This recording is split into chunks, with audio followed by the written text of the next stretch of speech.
सारिखे पूर्ण वैराग्य ज्याचे वशिष्ठा परिज्ञान योगेश्वराचे कवी वाल्मिका सारिखा मान्य ऐसा नमस्कार माझा सद्गुरु रामदासा श्रीराम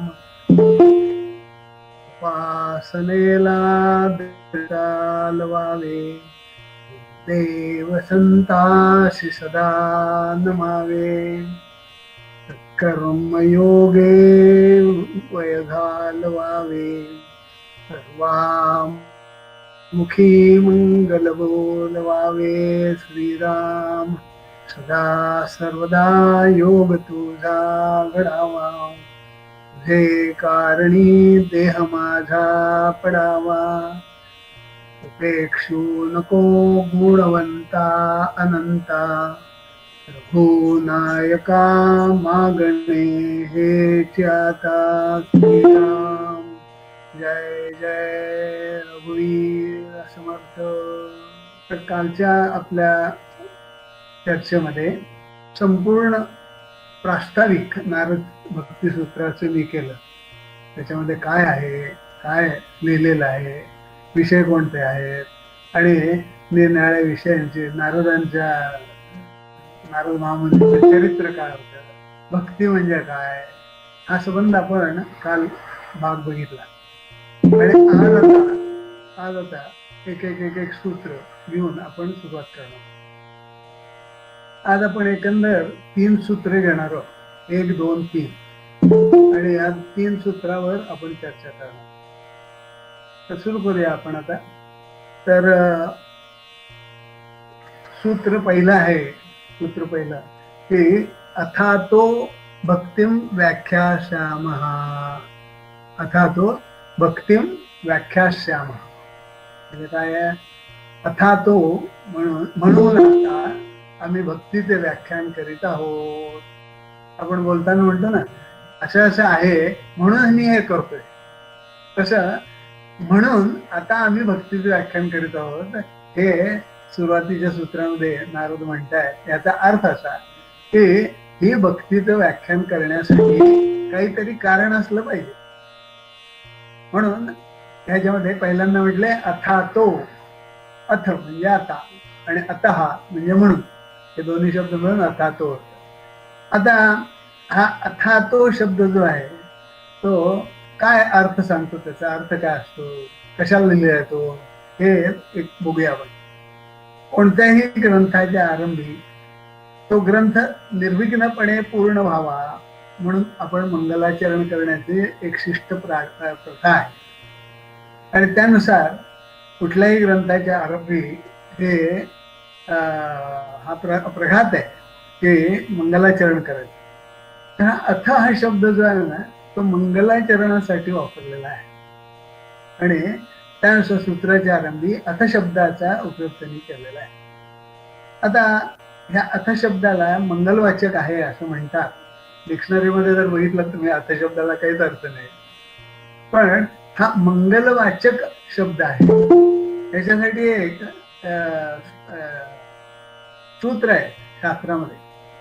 ओंकारश्चाथ शब्दस्य द्वावेतो ब्रह्मण पुरा कंठम भित्वा विनिर्यातो तेन मांगलिका भ्रुः. म्हणजे सृष्टीच्या प्रारंभी भगवंताच्या नाभिकमलातून ब्रह्मदेवाची निर्मिती झाली. नाभिकमलातून कमळ आलं आणि त्यामध्ये ब्रह्मदेवाचा जन्म झाला. आणि जन्म झाल्यानंतर पहिला त्याच्या कंठातून जर प्रथम जर शब्द बाहेर पडला असेल तर ते 2 शब्द बाहेर पडले. एक म्हणजे ओम आणि दुसरा अथ असे शब्द बाहेर पडले असं म्हणतात, सांगतात. तर हे शब्द निर्माण झाले आणि ते ब्रह्मदेवाच्या मुखातनं झालेले आहेत. आणि ब्रह्मदेव हे भगवंताच्या नाभिकमलातून निर्माण झालेले आहेत. याचा अर्थ हे 2 शब्द म्हणजे भगवंताने उच्चारलेले शब्द आहेत. आणि भगवंताने उच्चारलेले शब्दात म्हटल्यानंतर ते मंगलच असणार ना, ते कसे अमंगल असू शकतात. आणि म्हणून हे 2 शब्द हे अथ आणि ओम हे दोन शब्द आले. त्यातला अथ हा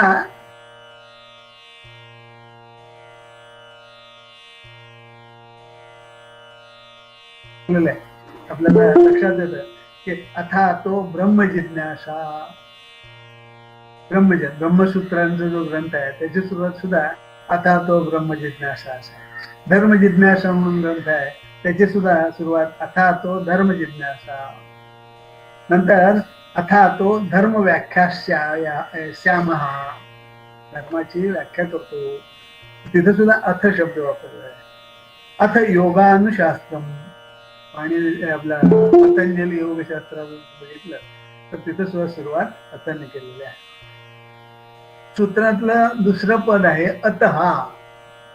आणि अतहा याचे दोन अर्थ होतात की अत कारणात, अथ म्हणजे या कारणात, अत कारणात या कारणासाठी, किंवा अथ प्रयोजनात म्हणजे हे प्रयोजन आहे म्हणून या अथचा उपयोग आहे. मग आता अथा तो भक्ती व्याख्यास्यामः, आता म्हणून आता आम्ही भक्तीचे व्याख्यान करीत आहोत.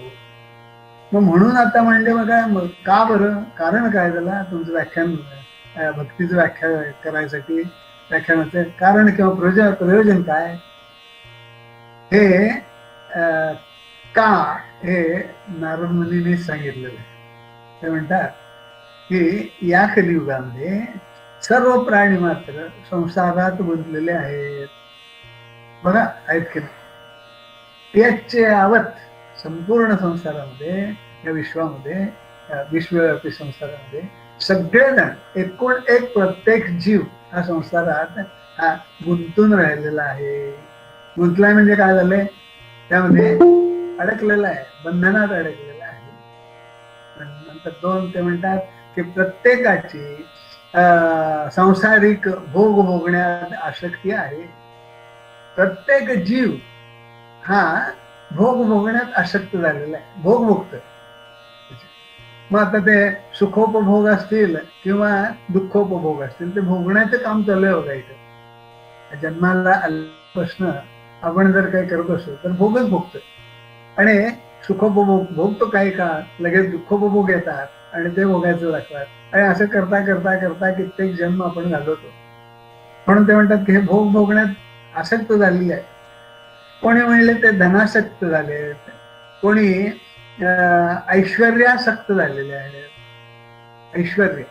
ऐश्वर्यामध्ये आसक्त झाले. ऐश्वर्य म्हणजे संपत्ती संबंध ऐश्वर्य. आणि काही जण ऐश्वर्यासक्त सुद्धा झालेले होते बरं काय, आता नाही आहेत, पण 1993 साली झालेले होते ऐश्वर्यासक्त. म्हणजे ही ऐश्वर्या जी आहे ना राय, ऐश्वर्या 1993 साली विश्वसुंदरी म्हणून तिची निवड झाली.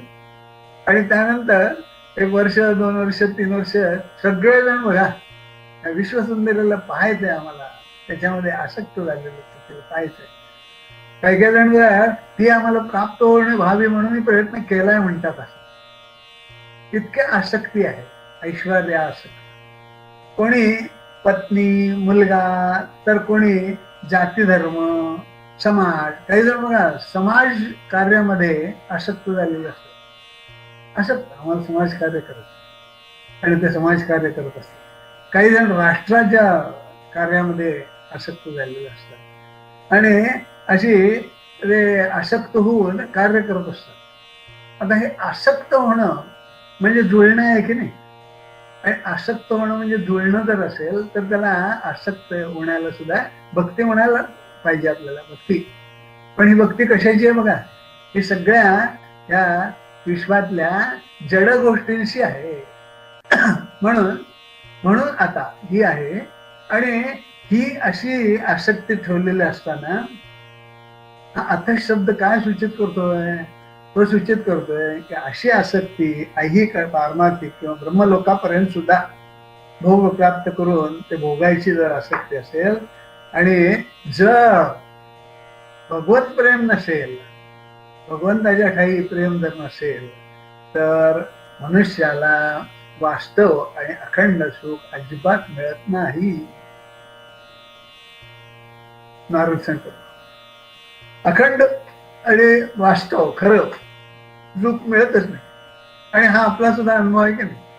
आपलं जे काही सुख आहे ते अखंड आहे का हो? जन्माला आल्यापासून मृत्यूपर्यंत अखंड आनंद भोगत बसला बघा, असं आहे का? नाही. या ठिकाणी जन्म धारण केला, जन्म घेतला की सुख आणि दुःख हे आलंच, ठेवायलाच लागतं. आणि त्यामुळं ह्या ठिकाणी या आसक्तीमुळं जे सुख मिळते ते वास्तव नाहीये आणि अखंडही नाहीये. पण परमेश्वर भगवत प्रेम, भगवंताच्या ठिकाणी जर प्रेम जडलं आपलं तर जे सुख मिळते ते बाकी अखंड सुख आहे. कारण ज्याच्यामध्ये आपण आपलं प्रेम जडते तो स्वतः हा अखंड आनंद स्थितीच आहे, स्वतः सच्चिदा आनंद स्थिती आहे. आणि त्यामुळे त्याच्यात मिसळून गेल्या कारणाने आपल्याला सुद्धा अखंड आनंद प्राप्त होणार आणि होतो. म्हणून या संसारात सर्वांचाच अनुभव असा आहे की या संसारातील सर्व गोष्टी विनाशी म्हणजे नाश पावणारे आहेत. एकमेव सच्चिदानंद स्वरूप जे आहे ते केवळ हे अविनाशी आहे, कधीही नाहीस होत नाही. म्हणून तर त्याला सत म्हणतात. जे अखंड असतं, कधी नाहीस होत नाही, त्याच्यामध्ये वाढ होत नाही, त्याच्यामध्ये कमतरता होत नाही, ती स्थिती ती अशीच अशीच असते. आणि कशी असते? चित आणि आनंद. चित त्याचा अर्थ जाणवण्याची जाणीव असलेली ती स्थिती आहे. त्या स्थितीची जाणीव असते आपल्या चित्तामध्ये. आणि कसली जाणीव असते? त्या स्थितीमध्ये अखंड आनंदाची जाणीव असते. एक पळभर सुद्धा आनंद कमी होत नाही किंवा वाढत नाही किंवा काही होत नाही, आहे तसा. आणि त्याला म्हणतात ब्रह्मानंद. आणि तो आनंद त्या भक्तीमुळं मिळतो केवळ. भक्ती म्हणजे जुळणी, आणि ती जुळणी ही प्रेम त्याच्यावर केलं की होते. भगवंताच्या ठिकाणी प्रेम जर आपण ठेवलं, प्रेम केलं आणि ते प्रेम जर आपल्या आतमध्ये जर निर्माण झालं तर ही अखंड आनंद स्थिती आपोआप मिळते. आणि म्हणून परमेश्वराचे तादात्म्य जर आपल्याला आनंद देत असेल तर आपण जुळणी कोणाशी करावी? सरळ आहे हिशोब की त्या ज्याच्याशी जुळणी केल्यामुळं आम्हाला अखंड आनंद मिळणार आहे त्याच्याशी जुळणी करायला पाहिजे.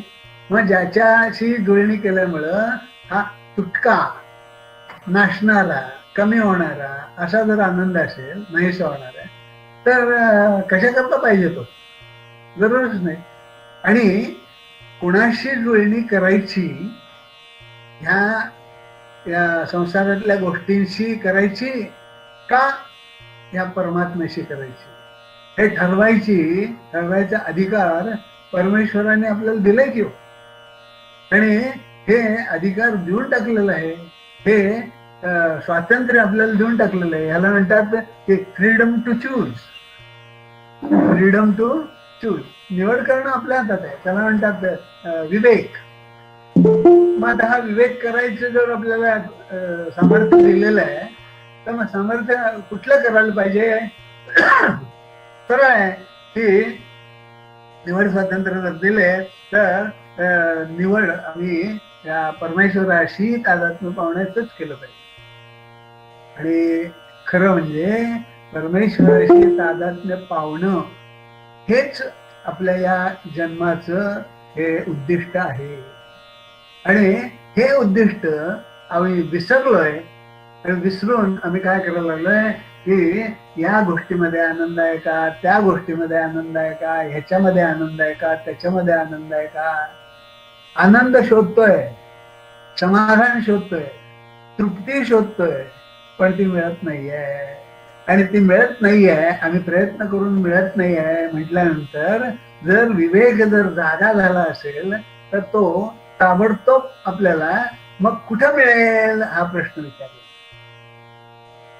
पण विवेकच जर नसेल आणि विवेक हा जागृतच झालेला नसेल तर आहे तशी स्थिती ही भोगत भोगत भोगत जन्म मरणाचा फेरा अजिबात चुकणार नाही. आणि हा ही भोगाशक्ती जी आहे आणि हे जे आहे ना हे वास्तव आहे. या संसारातल्या आपल्या जीवांचं वास्तव जर काही असेल तर हे आहे. आणि या अशा जीवांचा उद्धार करावा, त्यांना या शाश्वत सुखाचा मार्ग दाखवून द्यावा, अशी कळकळ करुणा त्या संतांच्या मनामध्ये उद्दीपित झालेली असते. आणि महर्षी नारदांना तर हे कामच दिलेलं होतं की या जीवांचा उद्धार तू कर. त्यांना समजावून सांग की अरे बाबा हे असं आहे, इकडे नका जाऊ, इकडे जावा.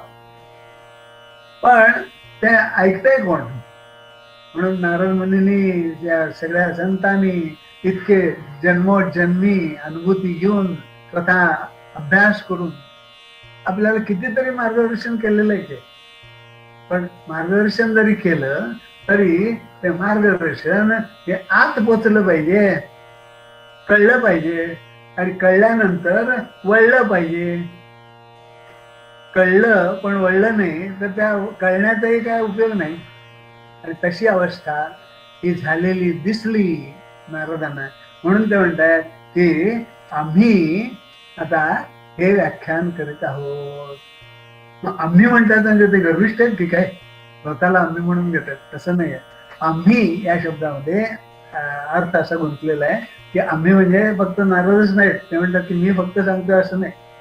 तर आम्ही असे कित्येक अनुभव घेतलेले भक्ती आचार्य जे आहेत त्यांनी अनुभव घेऊन ठरवलेलं आहे की असं असं केलं तर परमेश्वर प्राप्ती होऊ शकते, परमेश्वराशी मिलन होऊ शकतं, प्रेम त्याच्याबद्दलचं उदित पाहू शकतं आपल्या अंतःकरणात. हा अनुभव घेतलाय त्यांनी. अनुभव घेऊन ते सांगतायत की आम्ही सगळेजण हे व्याख्यान करीत आहोत. मग केव्हा करताय? आत्ता करतायत काय? नाही, सृष्टीच्या निर्मितीपासूनच कार्य करतात ते. पण इतकं कार्य करून सुद्धा सृष्टीमध्ये बघा काय अवस्था आहे. आता सृष्टीमध्ये अवस्था अशी आहे की भक्ती म्हणजे काय, ज्ञान म्हणजे काय, कर्म म्हणजे काय, वैराग्य म्हणजे काय, हे समजून कोण घेते? कोण घेत नाही. गीतेमध्ये तर अगदी स्पष्टपणे तिन्ही या गोष्टींचा समन्वय परमात्म्याने इतका सुंदर केलाय की काही बोलायची सोयच नाही. पण तिकडं लक्ष द्यायला या संसारिकांना वेळच नाहीये बघा. आता हे प्रवचन आहे असं सांगितल्यानंतर ते प्रवचन आहे म्हटल्यानंतर तुम्ही येता का, ऐकाल का? हा ऐकलं असतं पण काय आहे, जरा मला काम आहे. कसलं काम आहे तुला? ते म्हणले संसारिक काम. संसारिक गुंतलेलं आहे, त्याची आवडच निर्माण होत नाही. आणि ही आवड निर्माण व्हावी म्हणून नारद महामुनींच्या सारखे संत हे अहोरात्र प्रयत्न करतात या जीवांचा उद्धार व्हावा, त्या जीवांना पुन्हा आपल्या मूळ स्थितीत जाता यावं म्हणून प्रयत्न करत असतात. पण ते प्रयत्न सुद्धा कमी होतात. ते प्रयत्न सुद्धा कमी होत आहेत, अजूनही ते फळाला येत नाहीत. आणि म्हणून ती आता त्याचं व्याख्यान आम्ही आता सुरू करतोय की भक्ती कशी करायची, भक्तीचं स्वरूप काय आहे, भक्तीची साधनं काय आहे, म्हणून सगळे विषय सांगितलेत ना तुम्हाला. त्याचे आता नारद मुनी सुरुवात करतात. मग आता सूत्र 1 झाल्यानंतर आपण काल बघितलंय की भक्तीच्या अनेक व्याख्या आपण काल बघितल्या. तर आता दुसऱ्या सूत्रामध्ये नारद मुनी आपल्याला एक वेगळी व्याख्या सांगतात भक्तीची. आधी काय करतात ते आपल्यासारख्या जीवांना भक्ती म्हणजे काय कळावं याचा प्रयत्न. आता ते प्रयत्न करत असताना त्यांनी गृहीत धरले की भक्तीच्या अनेक व्याख्या याने ऐकलेल्या आहेत बहुतेक. आणि ह्या ऐकल्यानंतर आता त्यांना भक्तीची ही व्याख्या सांगताय. सात्वस्मिन् परमप्रेम रूपा. सात्वस्मिन् परमप्रेम म्हणजे काय? सात्वस्मिन् परमप्रेम रूपा म्हणजे काय हे आता त्यांनी शॉर्ट मध्ये हे सूत्र सांगितलं. आता आपल्याला त्याचा पूर्ण अभ्यास किंवा चिंतन करणं आवश्यक आहे. मग आता भक्तीच्या अनेक व्याख्या ज्या आपण बघितल्या काल, अगदी चित्ररूपानेही दाखवलं की भक्ती म्हणजे काय हे पक्क आधी लक्षात ठेवा. भक्ती याचा अर्थ या जीवाची या परमेश्वराशी जुळणी होणं हे आहे. जुळणी हे अगदी पक्कच लक्षात ठेवायचं. 84 सूत्र हे ऐकत असताना हे भक्ती म्हणजे काय याच्यामध्ये गोंधळ होताच का म्हणायचे. भक्ती म्हणजे काय म्हणून विचारलं तर सांगतील की भजन करणे म्हणजे भक्ती. अहो, भजन करणे हे साधन आहे. भजन करणं साधन आहे. ध्यान करणं साधन आहे. यात्रा करणं साधन आहे. कशाचं? भक्ती प्राप्त होण्यासाठीचं साधन आहे. पण आपण चुकीच्या ग्रह झाल्या कारणाने भजन करणं म्हणजे भक्ती, देवळात जाणं म्हणजे भक्ती, संतांच्या पाया पडणं म्हणजे भक्ती नाही. हे सगळं जे आहे संतांच्या पाया पडणं आहे, देवळात जाणं आहे, यात्रा करणं आहे, ध्यान करणं आहे, भजन करणं आहे, उपासना करणं आहे, ह्या सगळ्या करणीय आहेत. करायच्या गोष्टी आहेत. करायच्या गोष्टी आहेत त्याचा अर्थ ती साधनं आहे. आणि ती साधनं आपण जर बरोबर वापरली गेली तर काय साधणार आहे? भक्ती साधणार आहे. म्हणून भक्ती ही साधायची आहे हे लक्षात ठेवायचं. आणि ते या 84 सूत्र आपण अभ्यास करताना नीट लक्षात ठेवायचं. म्हणजे मग आता या सूत्रांचा आपल्याला अर्थ आपोआप कळायला येईल. सात्वस्मिन परमप्रेम रूपा म्हणजे काय की ही भक्ती ही परमप्रेम रूप आहे. परमप्रेम जे आहे ते म्हणजे ही भक्ती आहे. परमप्रेम रूप आहे. मग आता मी आत्ताच जस्ट याच्या आधीच सांगितले भक्ती म्हणजे ही परमेश्वराशी तादात्म्य होणं. तादात्म्य झालं की त्याला भक्ती साध्य झाली म्हणतात. मग ते तादात्म्य झाल्यानंतर जी भक्ती आहे ती परमप्रेम रूप आहे.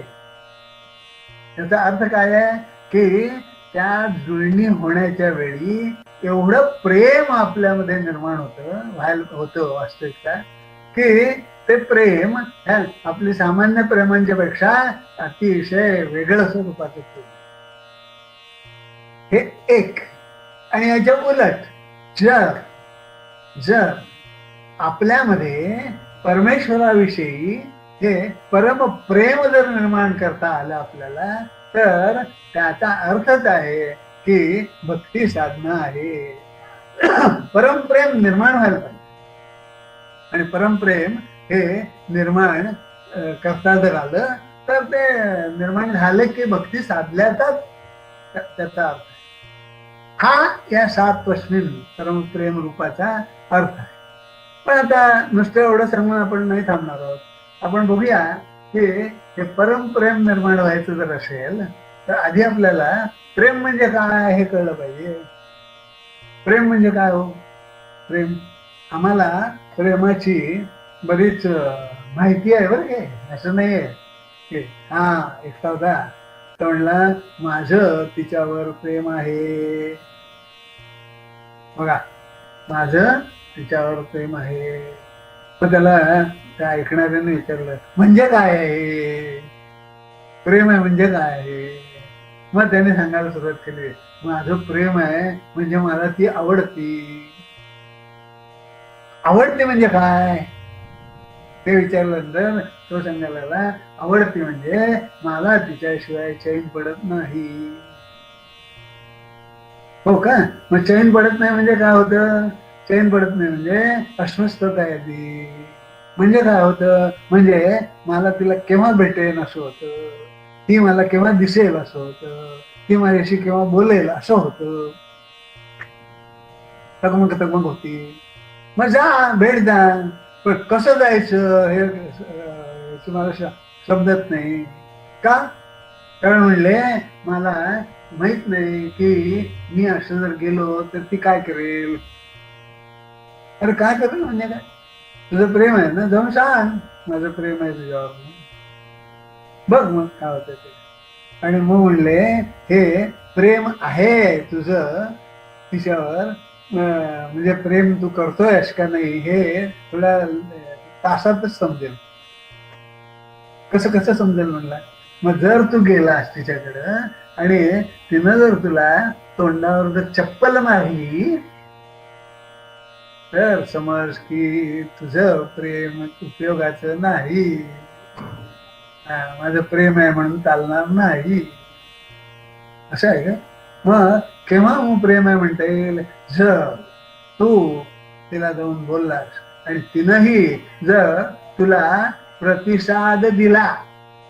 कसला प्रतिसाद? चपलेचा नव्हे, प्रतिसाद हा प्रेमाचा प्रतिसाद जर दिला तुझ्याशी, तिलाही तुझ्याबद्दल अगदी भेटावंसं वाटत असेल, तिलाही चैन पडत नसेल, तर जे काही होते तुमच्यामध्ये त्याला प्रेम म्हणतात.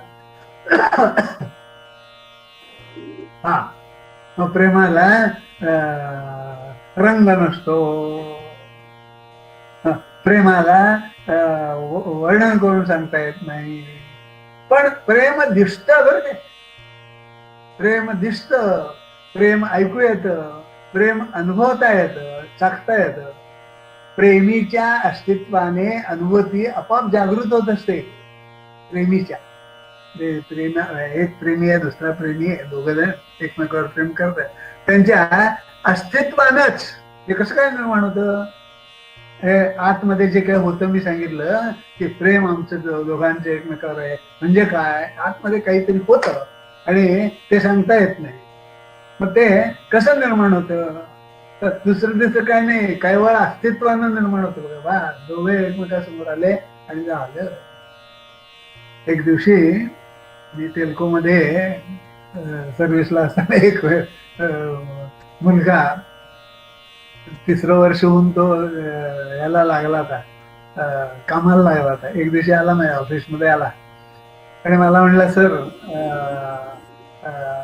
माझं लग्न ठरलंय आणि लग्न ठरलंय आणि म्हणले आपण यायला पाहिजे, तर ही पत्रिका. अरे म्हटलं, आत्ता तू शिक्षण घेऊन गेला, लगेच ठरलं? आत्ता नाही ठरलं म्हणला, ते हिथं असतानाच म्हणजे ट्रेनिंग घेत असतानाच ठरले म्हणलं. म्हटलं इथं असताना कसं काय ठरलं? आपल्याकडे तर मुली नाहीत, मग कसं ठरलं? काही नाही म्हणला, अहो ठरायसाठी काही लागत नाही.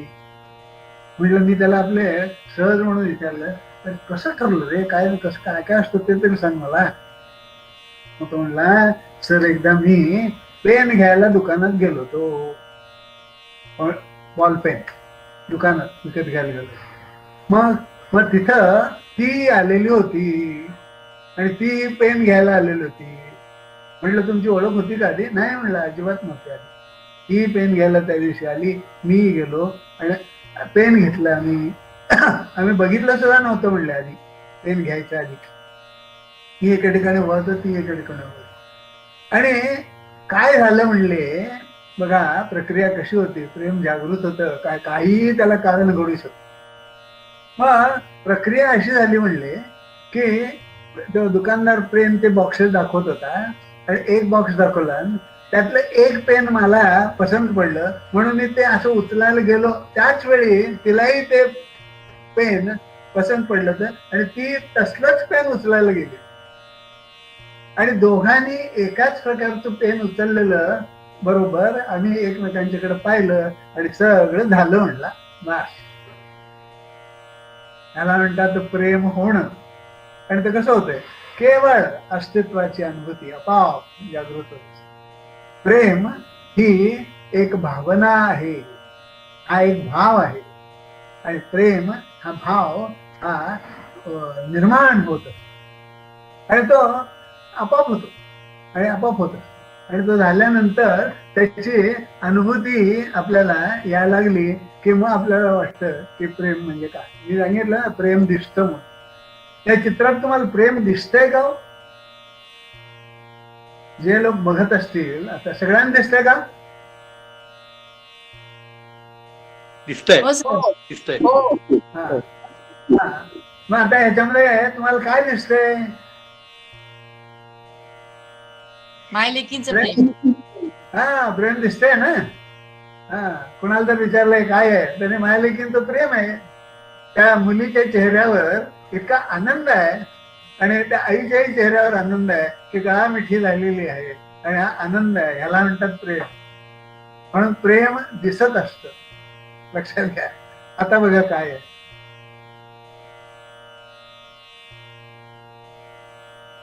आता दिसतंय का हो सर. प्रेम? दिसतंय. हो. आई मुलाचं. हा, पण प्रेम दिसतंय का? त्या प्रेमामध्ये काय आहे? नाहीये. प्रेम दिसत नाहीये, पण आईला मुलाचं प्रेम मुलाला आईचं प्रेम ऐकू येत आहे, हृदयाशी धरल्या कारणाने. नुसतं ऐकत नाही. त्याच्यामध्ये वात्सल्य आहे.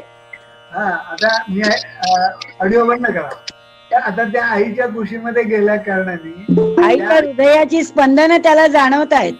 आणि दुसरी गोष्ट अशी आहे की त्या मुलाच्या चेहऱ्यावर एक सुरक्षिततेचा भाव सुरक्षिततेची भावना दिसते. आणि त्याचा अर्थ काय आहे की प्रेम जर सिद्ध झालेलं असेल तर सुरक्षितता आपोआप वाटायला लागते. आणि आईचं त्या मुलावर प्रेम आहे आणि मुलाला सुद्धा आईवर प्रेम आहे. बघा, आणि त्यामुळं प्रेमाचे गुणधर्म आपल्याला समजायला लागतात. हे बघितलं. आता बघूया काय. या चित्रामध्ये त्या दोन मुलांना तिनं कवटाळलेलं आहे आणि एक तिनं निश्वास सोडल्यासारखं वाटतोय, मिळाली माझी मुलं. लक्षात घ्या. आणि वियोग दुःख मुलांच्या सान्निध्यामध्ये मुलांचं जे वियोग दुःख असतं ते नाहीस झालेलं दिसतंय तिच्या चेहऱ्यावर. कुठेतरी गेली असतील आणि आली एकदम ती वाट बघत असताना, आणि आल्याबरोबर त्यांना कवटाळल्याबरोबर चेहरा. एक उत्तम पेंटिंग आहे बरं, पेंटिंग. आणि याच्यामध्ये तो भाव दिसतोय. आम्ही जर विचारलं प्रेम दिसतोय म्हणजे काय दिसतोय, तर भाव दिसतोय, भाव प्रकट होतोय. आणि हा भाव जो आहे हा भाव प्रेम भाव. इथं काय दिसतंय माणसांचं बघितलं. इथं बघा, ती आई जी आहे ना ती अशा पद्धतीनं बघतीये आजूबाजूला की आमच्या ह्या माझ्या या मुलांचं संरक्षण करण्याची जबाबदारी पाहिजे. रक्षण. हा, रक्षण आहे. मी रक्षण करते. कुणी इथे आता कामा नाही. माझ्या अंगात ताकद आहे. मी यांना वाचवणार, यांना काही जाऊन देणार नाही. हा भाव आहे. मग प्रेमामध्ये इतकी प्रचंड शक्ती आहे.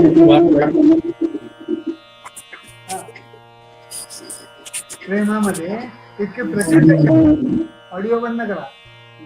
तर प्रेमामध्ये इतकी प्रचंड शक्ती आहे की ज्या संरक्षण करण्याची ताकद आहे आणि लढण्याची ताकद आहे प्रेमामध्ये. काय प्रचंड. त्या प्रेमाचे गुणधर्म जर बघायला गेलो तर अनेक आहेत. आणि म्हणून हे प्रेम दाखवता येतं, ऐकता येतं, चाखता येतं असं म्हणून. आता प्रेम म्हणजे प्रत्यक्षात काय आहे याचे शास्त्रशुद्ध आपण जर चिंतन केलं तर असं लक्षात येतं की प्रेम ही चित्ताची एक स्थिती आहे. प्रेम ही चित्ताची स्थिती आहे. आणि हे चित्त निरनिराळ्या स्थितीत जात असते सारखं. रागाच्या स्थितीत जाते, क्रोधाच्या स्थितीत जाते, मोहाच्या स्थितीत जाते, काम स्थितीत जाते. तसं हे प्रेम स्थितीत जाते. हे चित्त.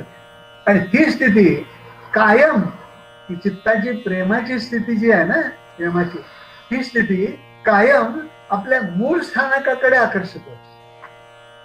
आपलं मूळ स्थान म्हणजे अखंड आनंद स्थिती आहे, आपलं मूळ स्थान आहे खरं. आणि त्याच्याकडे हे चित्त आकर्षित होत असतं. ज्यावेळी होतं त्याला म्हणतात प्रेमाची प्रेमस्थिती, चित्ताची प्रेमस्थिती. परमेश्वर मूळ स्थान म्हणजे परमेश्वर, सच्चिदानंद, अखंड आनंद स्थिती त्याच्याकडे आकर्षित होत असते. आणि ही आकर्षित होत असलेली चित्ताची स्थिती म्हणजे प्रेम आहे. आता ही एखादी परिस्थिती प्राप्त होताच चित्त हे द्रवीभूत होत असते. आणि साध्य जे असतं ना, साध्य ज्याच्याकडे त्याला जायचं असतं तिकडे प्रवाहित होण्याचा प्रयत्न करू लागते. या चित्ताच्या द्रवरूप स्थितीला प्रेमभाव असं म्हणतात. प्रेम भाव निर्माण झालाय याचा अर्थ असा आहे की ते चित्त सारखं त्याच्या ध्येयाकडं जायचा प्रयत्न करते. असा त्याचा प्रेम प्रेमभाव निर्माण झाला. या चित्तस्थितीमुळे मन चेतवलं जातं आणि ते मन इंद्रियानं चेतवतं. मन चेतवलं जातं, त्याच्यामध्ये चेतना, चित्त मनामध्ये चेतना निर्माण करतं आणि मनाचं कार्य इंद्रियानं चालवणं. आणि मग ते मन इंद्रियानं चालवतं आणि मग ही इंद्रिय सगळी देहाची जी आहेत ती कार्यरूप होतात. कुठल्या दिशेला? की आपल्या मूळ स्थानाकडं. म्हणून ह्या प्रेम म्हणजे काय हे स्वच्छ समजून घेण्याचं जरूर आहे. मग आता हा प्रेम भाव निर्माण झाला हे कसं समजायचं? प्रेम भावाचे परिणाम असे आहेत की एक परिणाम असा आहे की आकर्षण वाटणे, दुसऱ्या गोष्टी संबंधी आकर्षण वाटणे, दुसऱ्या व्यक्ती संबंधी आकर्षण वाटणे. आकर्षण, त्याला जावं, त्याला भेटावं, त्याला मिळावं, त्याच्याशी बोलावं, त्याचा स्पर्श अनुभवावा, असं ज्यावेळी वाटायला लागतं त्याला म्हणतात आकर्षण. आकर्षण याचा अर्थ ओढ सुद्धा आहे. ओढ वाटणे, ओढलं जातं आपण असे डायरेक्ट. आणि म्हणून हा प्रेम भाव हा एक इंड्युस्ड फोर्स आहे. इलेक्ट्रिकल मध्ये इंडक्शन इंड्युस्ड फोर्स म्हणतात. इंड्युस्ड फोर्स म्हणजे ट्रान्सफॉर्मर जो असतो त्याच्या प्रायमरी कॉईल जे असते, सेकंडरी कॉईल असते, दोन्ही जोडलेले नसतात खरं मध्ये. हे त्याच्यावर स्टॅम्पिंग असतात, आयर्न स्टॅम्पिंग. दोन्ही कॉईल वेगवेगळे असतात पण त्यांच्यामध्ये इंड्युस्ड फोर्स एवढा जबरदस्त असतो की या पहिल्या प्रायमरी मध्ये तर फोर्स निर्माण झाला, व्होल्टेज सप्लाय दिला की सेकंडरी मध्ये आपोआप व्होल्टेज तयार. याचा अर्थ असा आहे की प्रेमाचं सुद्धा तसंच आहे. माझ्या मनामध्ये प्रामाणिक असा प्रेमभाव निर्माण झाला तर त्याचा परिणाम दुसऱ्याच्या मनामध्ये प्रेमभाव निर्माण होण्यासाठी होतो. याला म्हणतात आकर्षण वाटणे, याला इंड्युस्ड फोर्स. आता याचं उत्तम उदाहरण द्यायचं झालं तर वाल्या कोळी आणि नारद. नारद महामुनी फिरता फिरता गेले, तिथे वाल्या कोळी होता, त्याने अडवलं त्यांना. हातामध्ये मोठी कुऱ्हाड आणि भयावह त्याची शरीर, काया त्याची मोठी. ते समोर येऊन उभारला आणि समोर येऊन उभारल्याबरोबर नारद मुनींनी त्याच्याकडे असं बघितलं आणि काहीही बोलले नाही. पण ह्या वाल्या कोळ्याचा अनुभव असा होता की तो ज्यावेळी समोर येऊन उभारायचा त्यावेळी ज्याच्या समोर येऊन उभारायचा, आतापर्यंत त्याचा अनुभव असा आहे की त्याच्या समोर येऊन उभारायचं ते बेशुद्धच व्हायचं, इतकं त्याचं भयान रूप. पण नारद मुनी काही बेशुद्ध झाले नाही, ते शांत उभे राहिले. आणि शांत उभे राहिल्यानंतर त्यांनी वाल्या कोळ्यांनी विचारलं, मला तू भीत नाहीस काय? ते म्हणलं नाही. म्हणले मी तुला आता मारून टाकणार आहे, तुझ्याकडे काय काय आहे ते दे, आणि दिलं नाहीस तर मी तुला मारून टाकणार. नारद महामुनी म्हणले ही वीणा फक्त आहे माझ्याकडे, बाकी काय आहे नाही. म्हणले हे कमंडूल आहे, त्याच्यात पाणी आहे, ते वाटल्यास पी, आणि ही वीणा घे, माझ्याकडे दुसरं काही नाही. खोटं बोलतोस? नाही म्हणलं, मी खरं बोलतो. तुला हवं असेल तर विश्वास ठेव, नको नको ठेवू. मी तुला मारलं तर मार की. म्हणले काय हरकत नाही, तू मला मारू शकतोस, मार. मग तुला भीती वाटत नाही का? नाही, भीती वाटत नाही. आणि भीती वाटत नाही असं म्हटल्याबरोबर त्याला एक झटका बसला. आधी काय झटका बसला? अरे इतका जीव मी मारले आणि ते घाबरून वाचो मला, वाचो, कृपा कर म्हणत होते. हा म्हणतो मला भीतीच वाटत नाही. काय कारण असेल याला न भीती वाटण्याची? म्हणून त्यांना विचारलं की तुला भीती का नाही वाटत? अरे म्हणले मी ज्याचा आहे ना तो माझं रक्षण करायला समर्थ आहे, मला भ्यायचं काय कारण? मी स्वतः माझं रक्षण करतच नाहीये. माझं रक्षण मी ज्याला माझा प्रेमभाव अर्पण केलेला आहे तो घेतो जबाबदारी. याच्यावर माझी पूर्ण विश्वास आहे. मारायचा प्रयत्न तरी करून बघ. मग कोण आहे म्हणला? तो कोण आहे? म्हटलं आमचा राम आहे. राम. हा तो तुझं रक्षण करतो ना? हो, माझं रक्षण करतो. मग म्हणले त्यामुळे तू घाबरत नाहीस का? नाही घाबरत. हा, बरं बरं. मग आता तुला मारतो मी. मार म्हणले, काय हरकत नाही. पण म्हणले मी तुला एक प्रश्न विचारतो, आधी त्याचं उत्तर दे. बघा, ज्याला बघून लोक गर्भगृहातून अर्धमेले होत होते, त्या ठिकाणी नारद मुनीने त्याला विचारलं की मी एक प्रश्न विचारतो, त्याचं आधी उत्तर दे, मग तुला मी माझा जो राम आहे ना तो कोण आहे ते सांगेल. बरोबर म्हणलं, विचारत. म्हणले तू हे जे करतोय हे पाप आहे, हे तुला कळते का? हो म्हणलं, कळते मला, हे पाप आहे कळते. मग म्हणलं तू पाप का करतोय? ते म्हटलं मी माझ्यासाठीच फक्त पाप करतोय असं नाही, माझे जे घरी आहेत ना सगळे ज्यांना मी माझं मानले त्यांच्यासाठी मी करतो. पण म्हणले ह्या पापाचे वाटेकरी होतील का रे तुझे ते घरी आहेत ते? किंवा तू जे धन घेऊन जातोस त्याचे वाटेकरी आहेत, ते लगेच वाटा करून घेऊन टाकतात. पण तुझं पाप जर त्यांच्या समोर ठेवलंस तर त्यातलं घेतील का निम्म? म्हणला मला माहित नाही काय करतील. म्हणलं जाऊन विचारून ये. म्हणलं तू पळून जाते? म्हणलं नाही, अजिबात मी पळून जात नाही, तू करतो. गेला आणि त्यांना विचारलं की असं असं एक मुनी भेटले, त्यांचे विचारतात की माझे पाप जे झाले त्यातला वाटा तुम्ही घेणार का? बायकोला विचारलं. बायको म्हणली कशाला, आम्ही वाटा का घ्यायचं? तुझी जबाबदारी आहे आमचं हे करणं. का जबाबदारी? माझीच का जबाबदारी? तू आम्हाला स्वीकारलेस, आम्हाला तू स्वीकारलेस, माझी बायको म्हणून स्वीकारलेस ना. मग आता माझी बायको म्हणून स्वीकार केलेला असलास, त्यामुळे तुझं आता कर्तव्य आहे आमचे जीवन चालवणं. मुलगा म्हणला मी काय वाटा घेऊ तुमच्या? अजिबात घेणार, तुम्हाला हे करायलाच लागेल आणि करून आणा. आज आणलं का दगड? नाही आणलं, गावा घेऊन आहे, पकडून दे. पाण्यापुढे परत झाला महाराजांच्या पुढे उभारला. काय झालं रे? नाही म्हणले माझ्या पापात कोणी धनी व्हायला तयार नाही. अरे म्हणले मग ज्यांच्यासाठी तू एवढे कष्ट करतोय, पाप करतोय, ते धनी होत नाहीत, मग करून उपयोग काय? मग तूच फक्त पापाचा धनी आहेस आणि भोगायला लागेल तो सगळं. हो का म्हणला, मग याच्यासाठी काय करायला पाहिजे? काय करायला पाहिजे? नाही मी सांगतो ते करणारच का? हो का? मन लावून करणार का? हो. श्रद्धा ठेवून करणार का? हो. मग बस म्हणले इथं झाडाखाली आणि राम राम राम राम असं म्हण.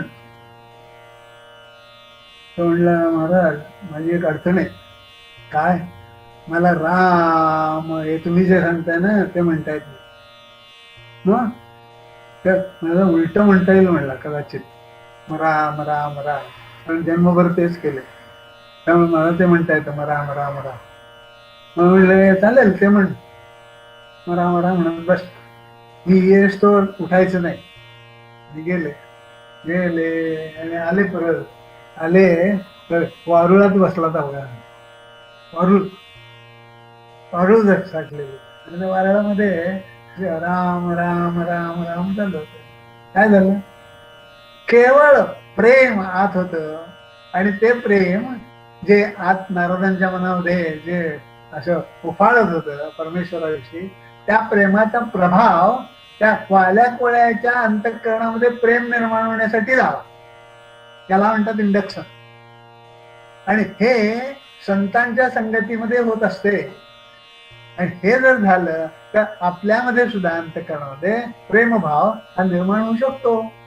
आणि मग आकर्षण परमेश्वराविषयी वाटू लागतं, ओढ वाटायला लागते, खेचलं जायला लागतो, आपण परमेश्वराला बोलायला लागतो. पण गंमत अशी आहे की आपल्या चित्तात अनेक भाव दडलेले असतात. अनेक भाव आहेत. किती भाव आहेत? एकदा विचार करता करता करता मी भावांची मांडणी केली आणि त्याचं कॅटेगरी काढलं, विधायक भाव आणि विघातक भाव. एकंदर 43 भाव मला सुचले, ते मी लिहून काढले.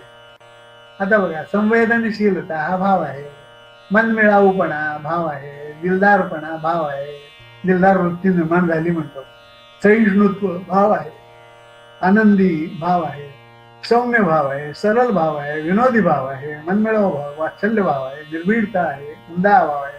असे एकंदर हे 43 भाव आहेत. विधायक भाव आहेत हे झाले, आणि आता विघातक भाव, तुसडा भाव, संशयी भाव, लंपट भाव, तिरसट भाव, आक्रमक भाव, 18.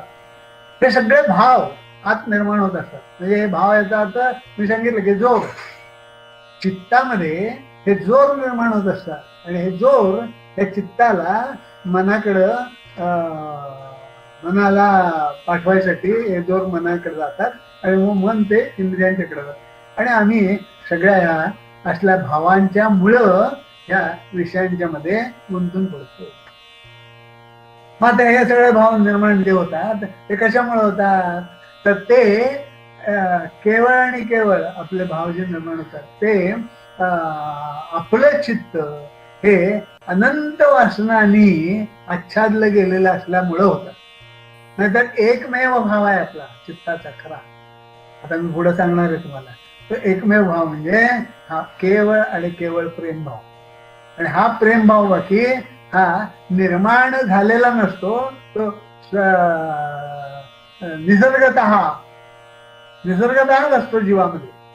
बघूया आता आपण एक एक. पण हे चित्र मी तुम्हाला मुद्दाम दाखवतोय की आपले भाव जे असतात ना, भाव हे फार प्रकट होत नाही. किती प्रकट होत असतात आमच्या चित्तामध्ये अनेक भाव असतात, पण त्यातले हे बघा, हे याला म्हणतात हिमनग. हिमनग जो असतो तो समुद्रात तरंगत असतो, पण त्यातला एक छोटाच भाग वर दिसत असतो, पण तो हिमनग खाली इतका प्रचंड असतो की तो आपल्याला दिसतही नसतो. त्या भावांचं सुद्धा तसंच आहे. हा वर दिसणारे भाव जे आहेत ना आपले, ते काही थोडेच दिसत असतात. 2, 4, 1, 2, 3, 4 एवढ्यामध्ये ते प्रकट होत असतात. आतमध्ये चित्तामध्ये इतके भाव भरलेले आहेत, मी दाखवले तुम्हाला 43, ते सहसा कधी आपल्याला कळतच नाही. प्रकट झाला की प्रकट झालेलं तेवढा कळतो, बाकी सगळे आत ते सुप्तपणे आत भरले. मग हे भाव सगळे हे काय करतात, चित्ताला आच्छादून टाकतात. पण प्रेम भाव हे सर्व 43 संस्कारामुळे निर्माण होत असतात. बरं काय, चित्तावर जे संस्कार होत असतात, आणि संस्कार कशामुळे होतात, संसर्गामुळे. संसर्ग कशामुळे होतो, आमच्या बाकीच्यांशी आम्ही तादात्म्य पावतो त्यांच्यामुळे होतं. बाकीच्यांना आम्ही आमचं मानतो त्याच्यामुळे होतं. आई वडिलांना ज्या जीवानी माझे आई वडील मानल्या कारणाने ते जे सांगतील ते संस्कार त्या जीवावर होता. लक्षात घ्या. पण संस्काराने निर्माण, पण प्रेम भाव बाकी निसर्गतः चित्तात कायम विद्यमान असलेला भाव आहे.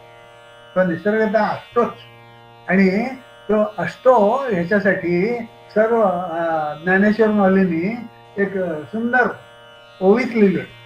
देखे मनुष्य जात सकळ हे स्वभावता भजनशील झाले असे केवळ माझ्या ठाई. मनुष्य जात जीव जे आहेत ना, ते स्वभावताच भजनशीलच असतात.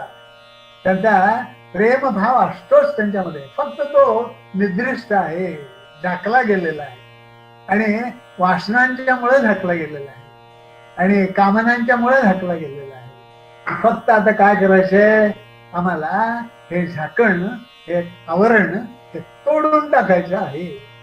हे तोडून टाकल्यानंतर आत असलेला हा प्रेम भाव आपोआप प्रकट होतो.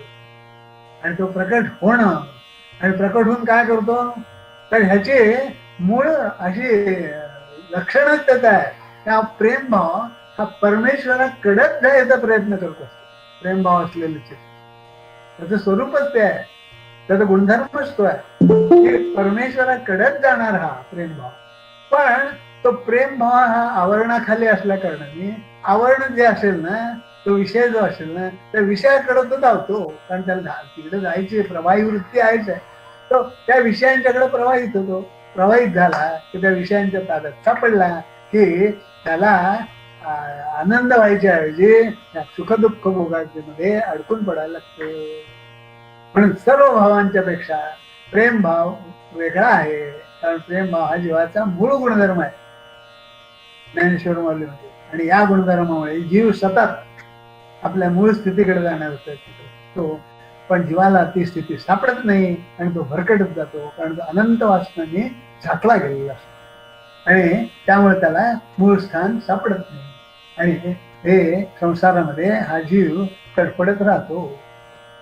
तात्वस्मिन परम प्रेम रूपा, याच्यामध्ये सा म्हणजे ती भक्ती. तर महाराज सांगतात की ती भक्ती त्वस्मिन, तू अधिक असणे, तू म्हणजे वास्तविकता, आणि अस्मिन म्हणजे त्याच्या ठिकाणी, म्हणजे त्याच्या म्हणजे ईश्वराच्या ठिकाणी असणं म्हणजे परमप्रेम रूप स्थिती.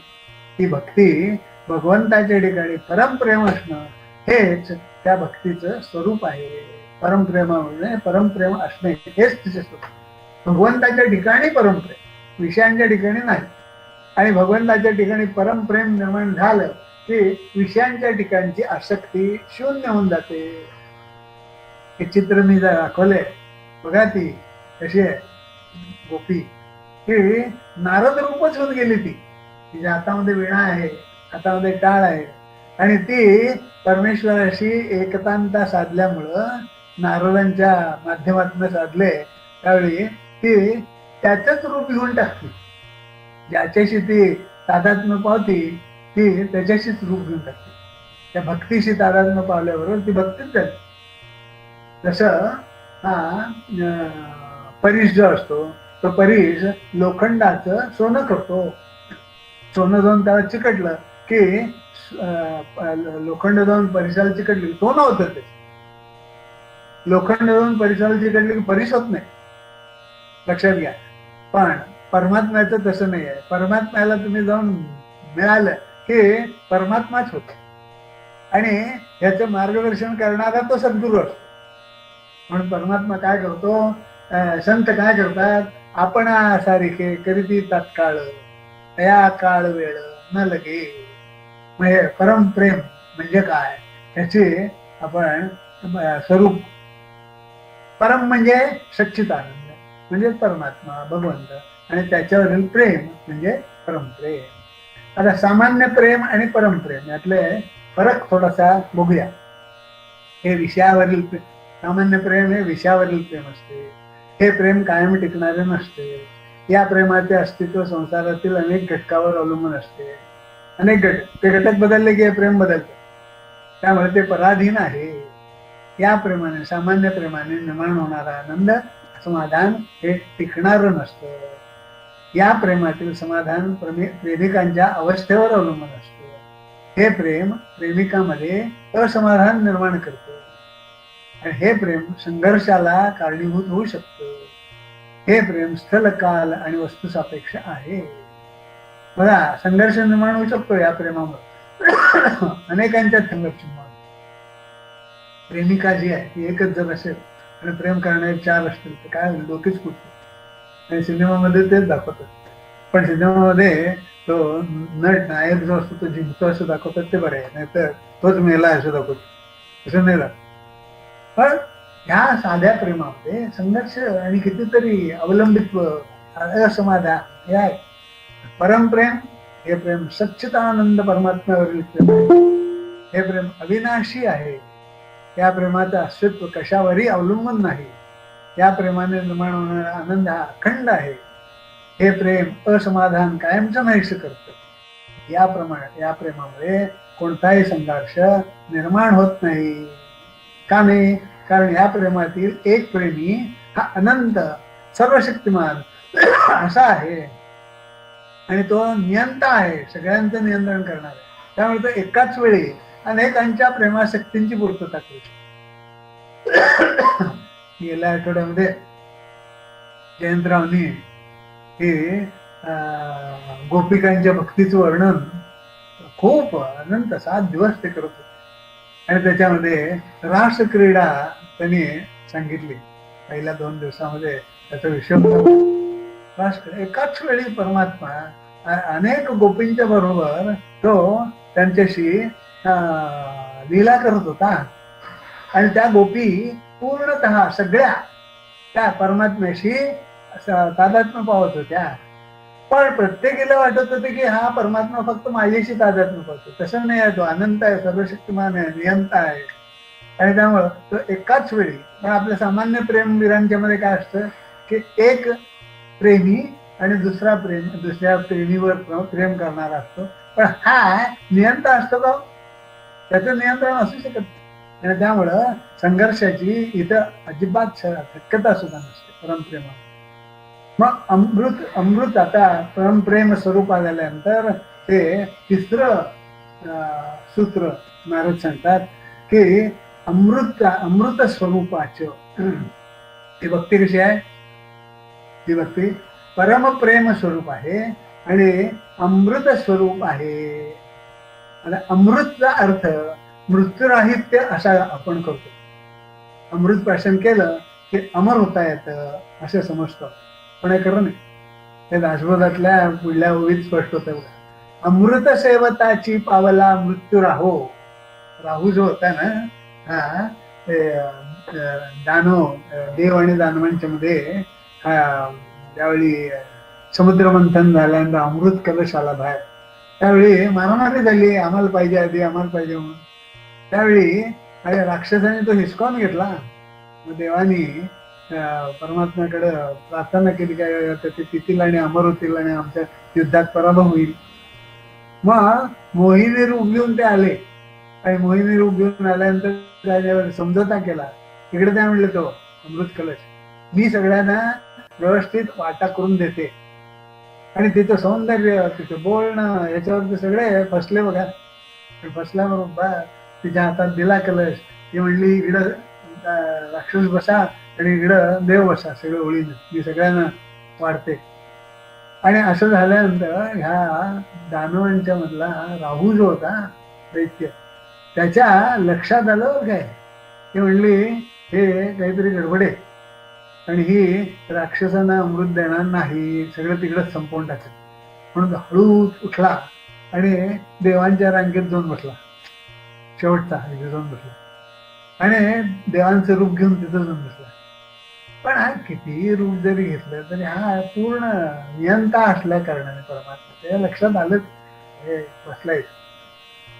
आता देव रूप घेऊन बसलेला आहे आणि त्याच्या समोर आल्यानंतर त्यांच्या लक्षात आलं की अरे हा राहू आहे, दानव आहे आणि ह्याला अमृत देता उपयोग नाही अजिबात. हा अमृत प्याला तर अमर होईल अमृत. म्हणून काय करायचं, त्याला अमृत दिलं त्यांनी प्राशन केलं तरी ते आत द्यायचं की नाही हे कोण ठरवणार?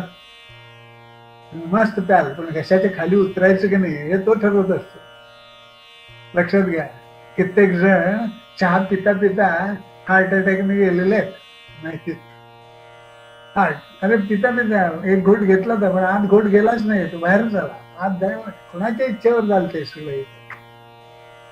अमृत सेवताची पावला मृत्यू राहू, अमृत पण मेला का? तर अमृत प्याल्यानंतर सुदर्शन चक्राने त्याचं मुंडकं उडवण्यात आलं. म्हणून अमृत याचा अर्थ मृत्यूराहित्य असा घेणं हे चुकीचं आहे. मग भक्ती ही अमृत स्वरूप आहे याचा अर्थ काय? भक्ती ही अखंड राहणारी आहे, कधीही नाहीशी होणार नाही. मग भक्ती जुळणी एकदा झाली की ती तुटतच नाही, त्याला अमृत स्वरूप म्हणतात. भक्ती ही तुटतच नाही. काही मार्ग जे आहेत या भक्तीचे, त्या मार्गामध्ये अगदी भक्ती झालेली आहे, परमेश्वर कृपा झालेली आहे, ज्ञान झालेलं आहे, सगळं झालं, तरी सुद्धा काही गोष्ट अशी घडते की ते संबंध शिकलेलं सगळं वाया जातं, अभ्यास केलेले साधन वाया जातात आणि पुन्हा मूळ स्थितीला येऊन पडायला लागतं, पुन्हा सुरू. जयंतरावने भरत राजाची गोष्ट सांगितली होती. तो काय, तो मुनी होता, तो नदीकाठी बसला होता, अत्यंत पूर्णपणे अभ्यास झालेला होता, स्वरूप स्थिती प्राप्त झालेली होती, सगळं झालेलं. पण बघा की तिथे बसले असताना एक हरिणी, तिथं गर्भवती हरिणी काठावर आली. तेवढ्यात वाघाची डरकाळी आल्याबरोबर ती बिचारी घाबरली आणि तिनं नदीत उडी मारली, नदी पार करू शकते. पण कुठली जाती होती, गर्भवती, आणि ती तिथंच प्रसूत झाली नदीमध्ये आणि ते अर्भक ते बुडायला लागले. आता हा नुसता डोक्यामध्ये हा विचार ते बघितलं आणि बघितल्याबरोबर असं झालं त्याला. आता ते बालक म्हणणार, एक सेकंद सुद्धा लागत नाही ना का आपली वृत्ती ढळायला. पण भक्ती जर पूर्ण झालेली असेल तर ही वृत्ती काहीही झालं तरी ढळत नाही, अजिबात ढळत. त्याचं उत्तम उदाहरण म्हणजे हा प्रल्हादाचं उदाहरण आहे.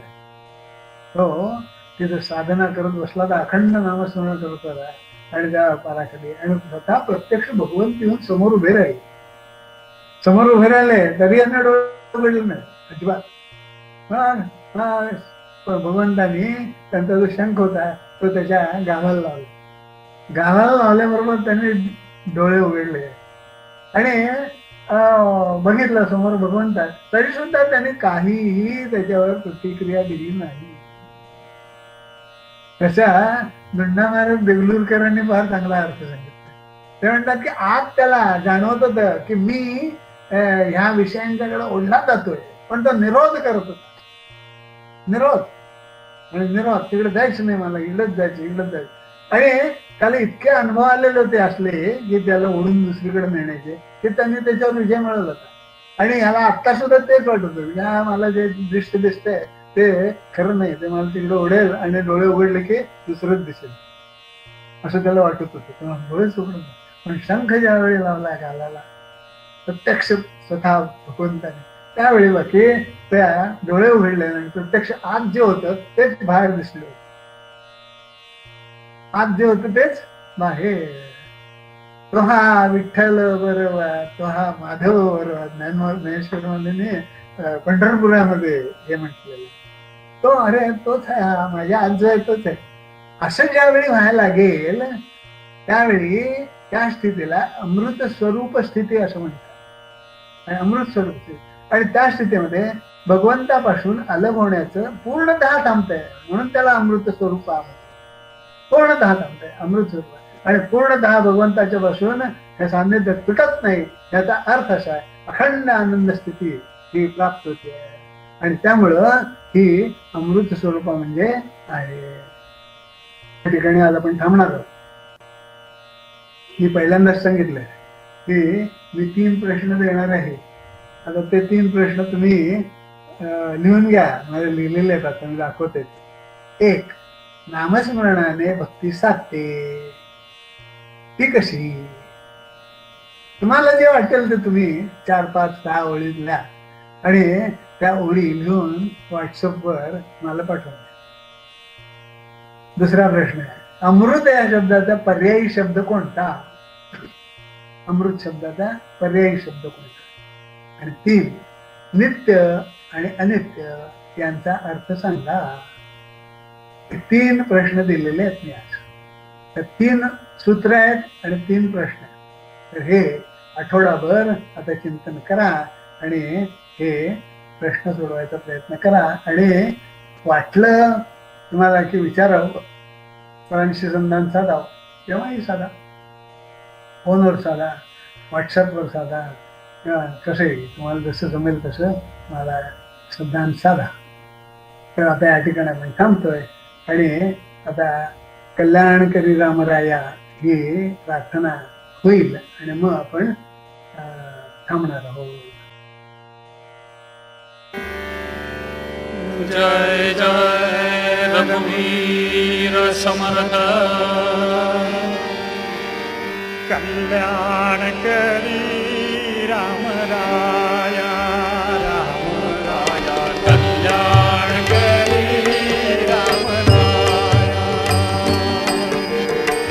जनहित विवरी, जनहित विवरी, जनहित विवरी, कल्याण करी राम राया, राम राया कल्याण करी राम राया.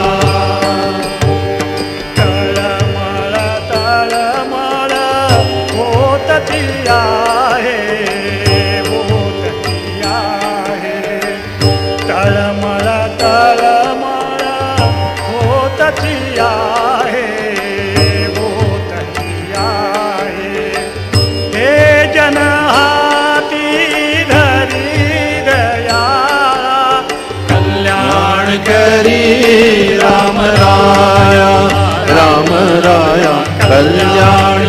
करी राम राया अपराधी जन चुकत चिलेले चुकत चिलेले अपराधी जन चुकत चिलेले चुकत चिलेले तुझा तुझी सावरी दयाळा कल्याण करी राम राया राम राया कल्याण करी राम राया कठीण त्यावरी कठीणची झाले कठीण झाले कठीण त्यावरी कठीणची झाले कठीण झाले आता नदीसे उडी दयाळा कल्याण करी राम राया राम राया कल्याण करी राम राया